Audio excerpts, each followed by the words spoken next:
大家好，我身边这辆宝马 X5是我整整2年前买的。今天我要做一期节目，给大家聊聊这个车2年来的所有的使用体验。我保证它是全网最真实、最全面、最细致的一个使用体验，好坏全有啊！想了解这款车的朋友，或者想后面买这款车的朋友，一定要把这条视频看完。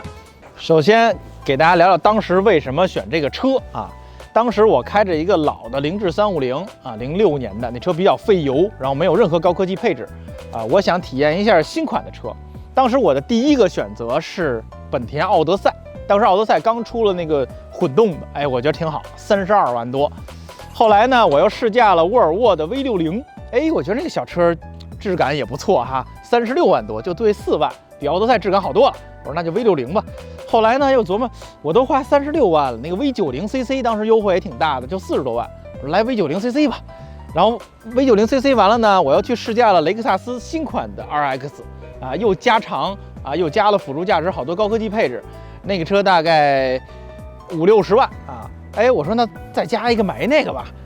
然后后来呢，就出了 2.0T 的 X5，69万9。因为我之前开过1个礼拜 X5的试驾车，哇，体验极好。那是一辆大顶配 3.0T 配宝华韦健音响，什么都配了，极喜欢。但是呢，我觉得太贵了啊，那车100多万肯定不会考虑。所以说呢，当听到要出 2.0T 的 X5啊，只比 V90cc 又贵了也就10万块钱，哎，我就琢磨着等 2.0T 的 X5吧，然后把我喜欢的宝华韦健音响啊、辅助驾驶啊都选上啊，是吧？再加点咱也算圆个梦。结果去选的时候发现呢，没车 2.0T 全是低配。啊，你要选得等半年以上，就看到了这辆 3.0T 高配的，84万9900，我想要的配置除了宝华韦健音响以外全有。然后当时一咬牙一跺脚，就给买了。啊，买完之后说实话，坐4S店门口有点懵，因为这车全办完花了96万，我稀里糊涂怎么就从32万变成了96万，花了半年的时间。所以这得出一个结论啊，大家以后考虑给自己买车的时候，别给自己太长时间。啊，预算一定要封个顶，脑子一热赶紧买，千万别跟我似的琢磨了半年，结果多花了3倍的钱。OK， 车买过来了，咱们就聊聊这车吧。啊，优点我已经吹了2年了啊，天天晒X5，大家都看烦了。今天咱们从缺点聊起，这个车哪儿用起来不是那么好啊？我把这个程度勒到最紧，鸡蛋挑骨头时间现在开始。这个车最大的缺点是什么呢？在我看来啊，每时每刻都在影响我使用的是它这个上下车的这个设计。这车是一半包车门，它的门槛非常的宽，门槛外侧离这个车里边有大概30厘米以上。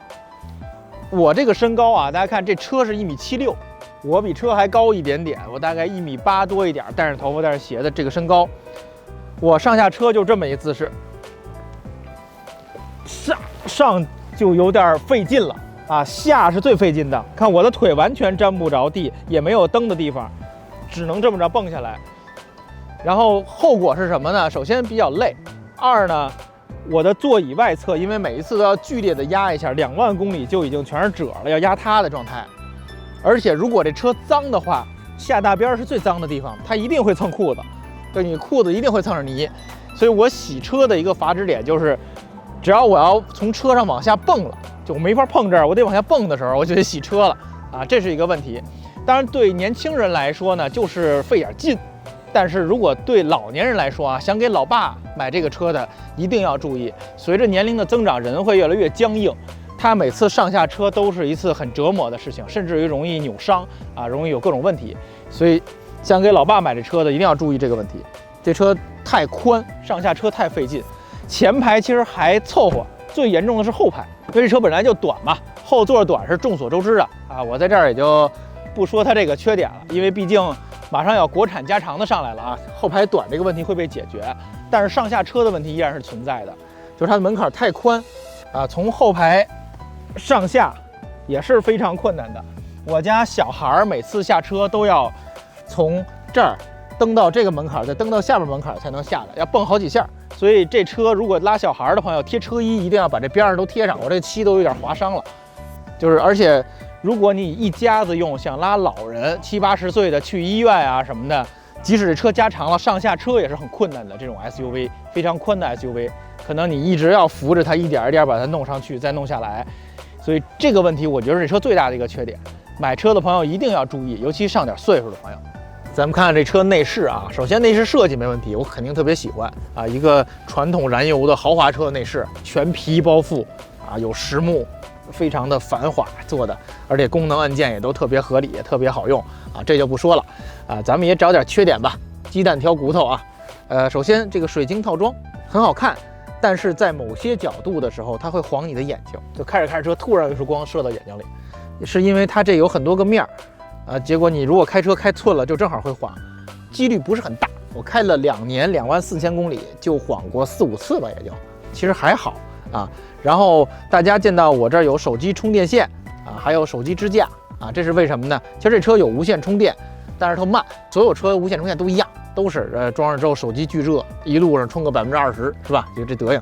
手机支架是为了导航，其实这个车原车导航还算挺好用的啊，你可以通过语音输给它一个地址，它给你一个路线，而且它是有这个躲避拥堵功能的，它是联网的，而且可以把它打到 HUD 上，这样的话一边听歌一边导航，不用听声，看路就行了啊，多少米到了，它有一个特别明显的箭头出去，就还不错。但是我发现有几个问题，首先它的语音控制的反应速度比较慢。就咱们试一下啊，导航去天安门，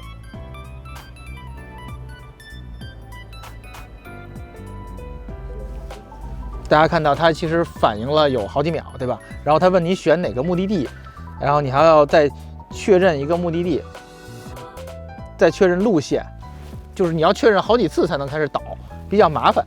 而且有几次出现什么问题呢？在远郊区的时候，它会把我导到小村里头，根本就基本上过不了车的小泥路上去。高德就不会这样，在城里用其实没事儿，就是5环以内全是大路的地儿，它其实还挺好用的，挺合理的。这导航是这么一个状况，所以我现在日常还是用一个手机在导，我觉得高德可能效果更好一点。然后这个车还有一个问题，就是你在聊天过程中，只要提到宝马，它的语音就会被唤醒，会打断你的音乐和你的聊天。我到现在还没找着怎么能改变这个唤醒宝马这个词儿这个地方。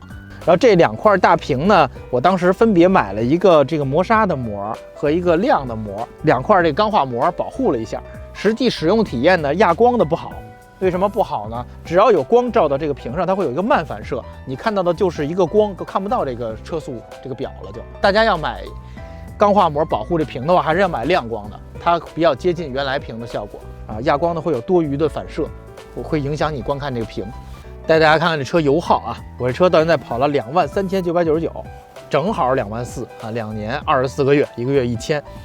看看行程数据，2019年12月23号买车那天回的，到现在没回啊，完整的一个油耗，10.7升百公里。我觉得作为一个 3.0T 2吨多重的4驱车来讲，还是可以的啊。当然我平均时速比较快，38，天天跑高速。如果没有这么快的话，25的那种大概是12到13升油啊。我的其他朋友的油耗，这个车的油耗就是这么一个水平，我觉得还可以，完全可以接受。2.0T 的比这油耗大概还要再低上将近1升，就是不到10个油的样子。如果我这么跑啊，咱们提到 2.0T 啊，也聊2句。这车之前我也试过，还是想买。3.0T 和 2.0T 开起来的区别是什么呢？3.0T 发动机的低扭比较好，所以如果你在市区里用啊，正常的滑行跟车什么的，它的转速会非常的低，就是1000、1200、1500，就老在这耷拉着，开起来会觉得很闷，有劲儿使不出来的感觉。但是你按上 Sport 模式真使出来之后，车又太快了，路又不允许，是这么一个状态。2.0T 的车呢，转速会比这高一些，跑起来大概是1800到2500之间动。你会觉得车很欢快啊，能使出劲儿来，当然加速没有这个快啊，油门调的比这个车的油门要快，要灵敏，所以说是这么个区别啊。当然你要狠加速，肯定是 3.0T 后段更猛， 2.0T 会后段软一点。但是日常市区里用的话，其实 2.0T 足够用啊，一点都不肉。大家喜欢哪种，我觉得可以到店里都试驾一下，对比一下，看看喜欢哪种输出的状态，然后来选择，没有必要非点 3.0T， 我觉得这车完全没有必要。聊聊内饰的选配啊，我比较建议大家选的是这个舒适座椅。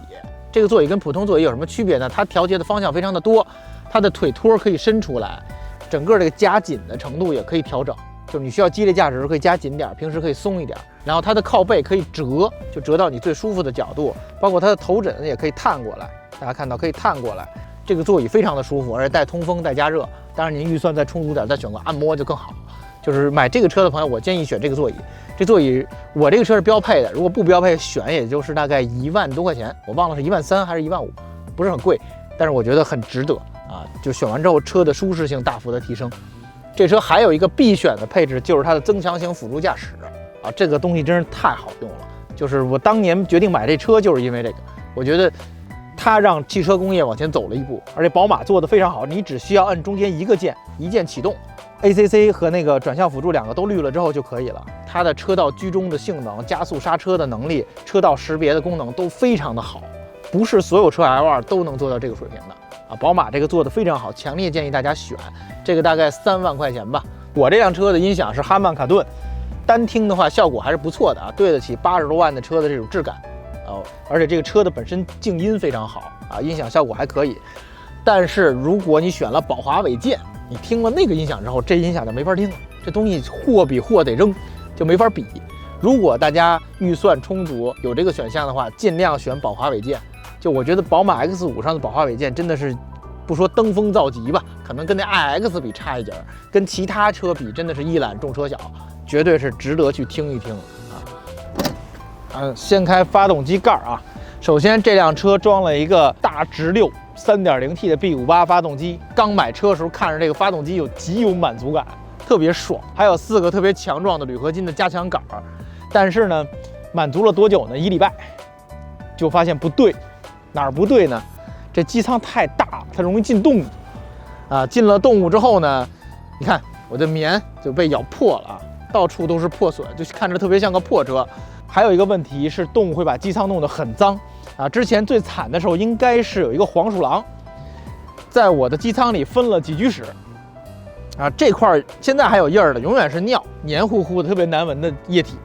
然后这儿有屎，中间宝马标附近放吃的啊，最夸张的一回有一汉堡包，我一打开啊，有大半个汉堡包，还有鸡腿儿啊，全有。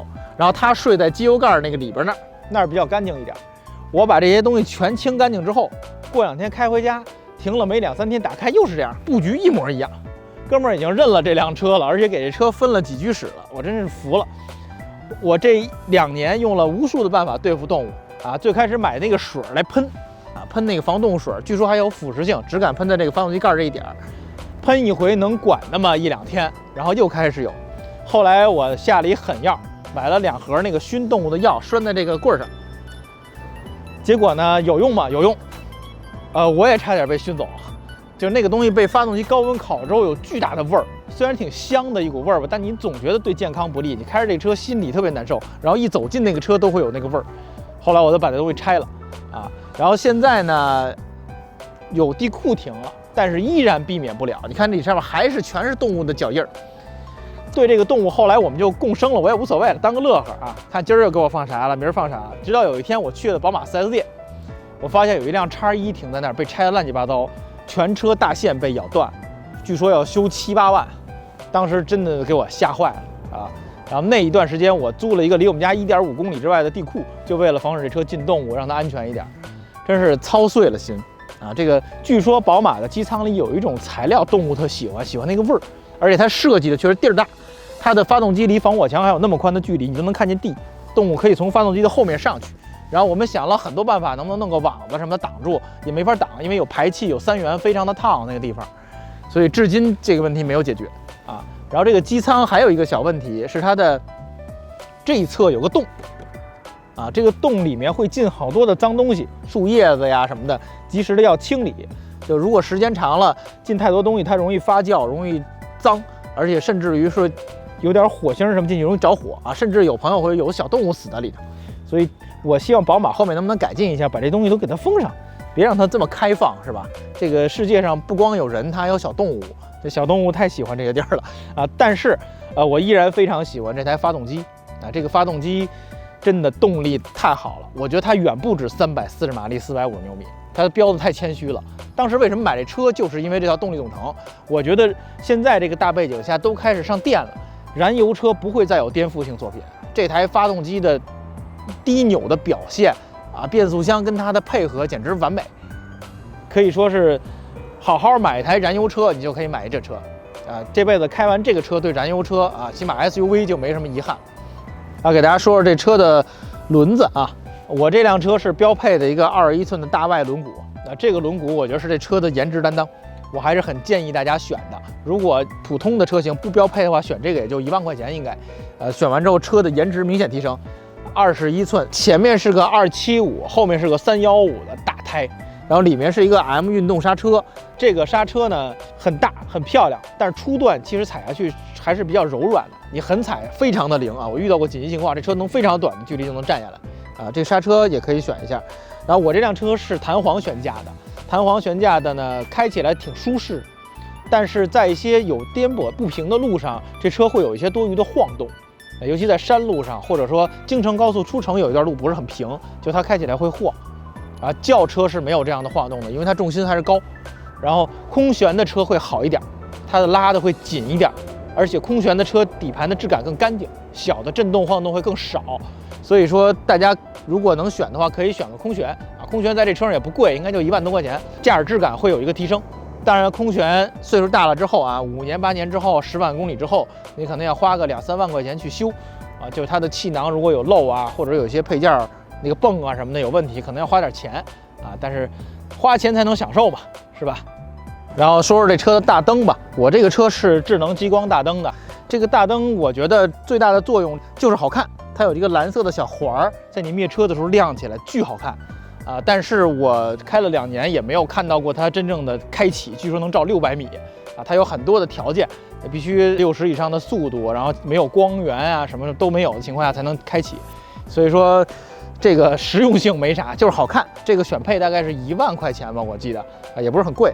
但是它的 LED 智能大灯非常非常好用，在你这开高速的时候，它给你照路牌、照匝道，然后可以把前面的车让出来，特别好。这是我用过的最好用的这种智能的 LED 大灯之一，这个值得夸一下还是。然后给大家说说这车这2年来的维修保养吧，相信也是大家比较关心的啊。首先出没出过故障，目前没有。一丁丁点儿都没有啊，有过1次召回是电脑程序，他让我刷一个程序，这车的程序太老，因为这车是可以 OTA 升级的，我好久都没升，太老了，而且它好像网关通讯有点什么问题，当时这个车的手机远程开关门什么功能都不能用，然后刷了一下，大概花了4、5个小时在4S店，刷完就全都好了啊，而且这车变成了最新的版本。这车2年来大概来过几次升级，现在升完之后是最新版的这个 iDrive 7，就跟那个530什么这些新车是一样的，里面带 CarLive 的，之前买车的时候是没有的。当然它这块智能系统这块的还是比国产的那些还是有差距的。比如我没有办法用语音说我想听刺猬乐队的歌，它得给我找一歌出来，它目前还没有这样的功能，但是它可以支持装软件啊，然后手机远程控制车什么的都可以，而且功能也非常好用。维保呢，这车一共保养过2次，第一次 A 保只换机油是1900多块钱，我选了那个比较好的机油啊。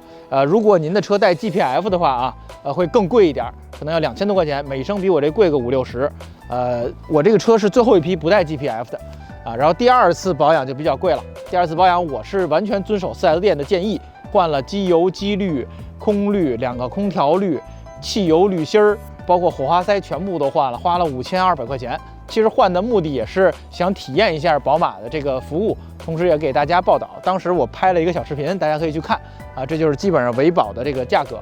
然后保险第1年是15000多，第2年是9500，我没有出险是带车损带100万3者的情况下。今年刚刚上完是9700，还贵了一点，因为保险费改了嘛，它把玻璃涉水全加进去了，等于这1年没出险也没下降就贵了一点还。大概就是这么一情况第2年到9700的保险，然后这个车出过1次事故我也给大家拍过了，我在一个商场给刮到水泥墩子上了，把那边的门刮瘪了一点，我们简单的钣金局部补了1.7，这个颜色还是非常好调的亮紫蓝这个颜色。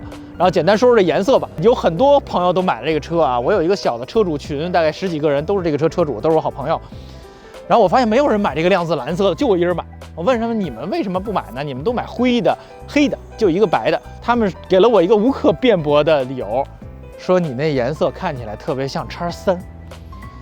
我一看的确是这样，满街都是亮紫蓝的X3而且有一次去商场，我夫人居然认错车了一个X3的侧门刮了，她特别害怕，咱家车被刮了。我一看那是一X3，就是亮紫蓝这颜色的确会有这个问题它会跟宝马 X3有一个混淆，因为是一样的。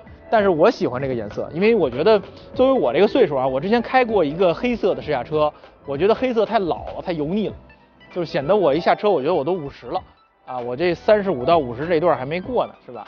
所以蓝色更适合相对年轻点的、有点活力的人，所以我当时选了这个亮子蓝。咱们聊了这么多啊，包括这个车的优点、缺点，是吧？没少吐槽啊，希望宝马公司的朋友别看见啊。最后就剩几句了，结语。我给自己提一个问题：如果现在回到2年前，你知道要出国产加长的，包括你又试过后来这么多车，你还会花落地96万买这个车吗？我的答案很肯定，我还会买，而且还会买这个短轴的，因为这辆车其实在这2年中给了我很多东西啊。我最喜欢它的一点，其实就是它非常的强大，非常的雄壮。你看它的设计，侧面的线条，包括后尾横向的尾灯，你看见它，你觉得特别有力。开着也是一样，每天早上一上车，摁动启动按钮，轰一声运动排气响起来之后，你觉得这一天都是有力量啊，都是非常强大的。它可以陪伴你去面对所有的事情。我特别喜欢这种感觉啊，这比我之前开过的211的奔驰 E 也好，雷克萨斯也好，那些车都很舒服、很精致、很优雅，但是它给不了我这种力量感。我需要这么一样有力量感的车陪我走向我的40、50岁啊，度过我人生我觉得最年富力强的这一段岁月。所以我一点都不后悔，而且我会继续开这辆车啊，开很多年。我觉得它是燃油车时代可以说一个里程碑一样的作品，非常非常好的一辆车啊！每天在它的陪伴下，我觉得一切都是值得的。感谢大家啊，听我絮絮叨叨了这么长时间啊，关于我和这辆车啊，后面等国产加长的来了，我会第一时间带大家看啊，做对比，看看它哪有变化啊，是不是比这个更值得拥有啊？咱们敬请期待。